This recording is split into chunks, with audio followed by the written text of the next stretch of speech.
Aujourd'hui, nous allons du côté de l'Allemagne pour retrouver l'expert en économie numérique et en transformation digitale, Monsieur Larba Nadieba. Il nous rejoint pour nous parler d'un tout nouveau projet qu'il a concocté et qui va venir aider le foncier en utilisant la technologie blockchain.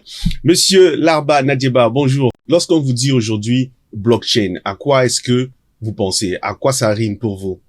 Pour nous qui venons de pays assez modestes et avec des origines familiales aussi très modestes, trouver une technologie qui permet d'éliminer les inégalités est une opportunité pour moi. C'est pourquoi je me suis lancé dans à mieux comprendre la technologie, et je suis d'ailleurs formé dans le domaine de la cryptographie. Dans nos pays, nous connaissons effectivement qu'il y a souvent une seule parcelle qui se retrouve dans les mains de plusieurs personnes.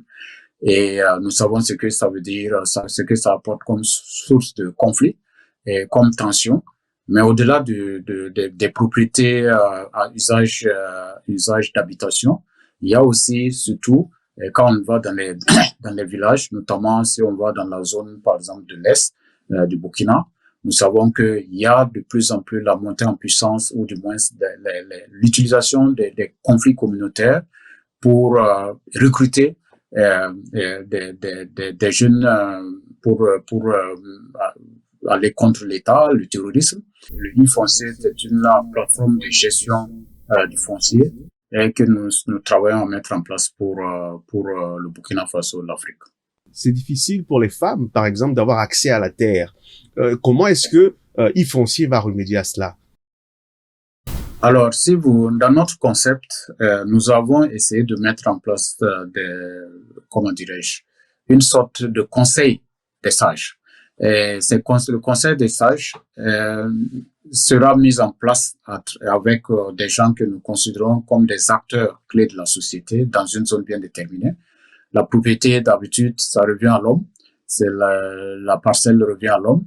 Mais nous savons aussi que les grands acteurs économiques sont les femmes. Et nous allons encourager à travers ces conseils des sages-là à trouver des modèles accompagnant les décideurs, à trouver des modèles pour qu'il y ait cette facilité-là pour les femmes d'avoir accès aux terres comme tout le monde. De façon concrète, comment vous éduquez ma tante ou ma grand-mère qui est au village à utiliser la crypto-monnaie? Bon, c'est ça il faut faire en sorte que on enlève là de l'aspect abstrait. En fait, la crypto-monnaie, ce n'est qu'une monnaie. C'est une monnaie, comme tout, c'est un moyen d'échange. Tant qu'on va pouvoir permettre à la femme, avec son téléphone portable d'ordinaire, qui n'est pas un smartphone, d'envoyer, par exemple, un SMS comme on le fait avec le mobile money, et tant qu'on va lui donner cette possibilité-là de s'inscrire, mais aussi de faire ces transactions vers l'international, ces transactions, disons, par exemple, vendre son sésame, et dès qu'on va permettre cette possibilité-là, je crois que l'adoption va être plus facile. Et je suis passionné de ce transfert, de cette adoption, l'adoption de cette technologie-là dans nos pays. Il faut dire que l'Afrique, contrairement à ce que nous pensons, nous avons des jeunes qui sont très, très motivés, qui ont des idées innovantes et qui sont en train de bousculer. C'est ce qu'on appelle le greenfield.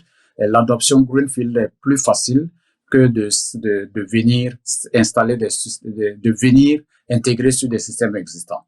Donc, on peut vraiment utiliser ces technologies-là dans nos pays, et l'expertise est là, et les jeunes sont là, qui ont soif de faire bouger les lignes. Et je pense que c'est une grande opportunité pour nos pays pour faire changer les mentalités et changer de paradigme.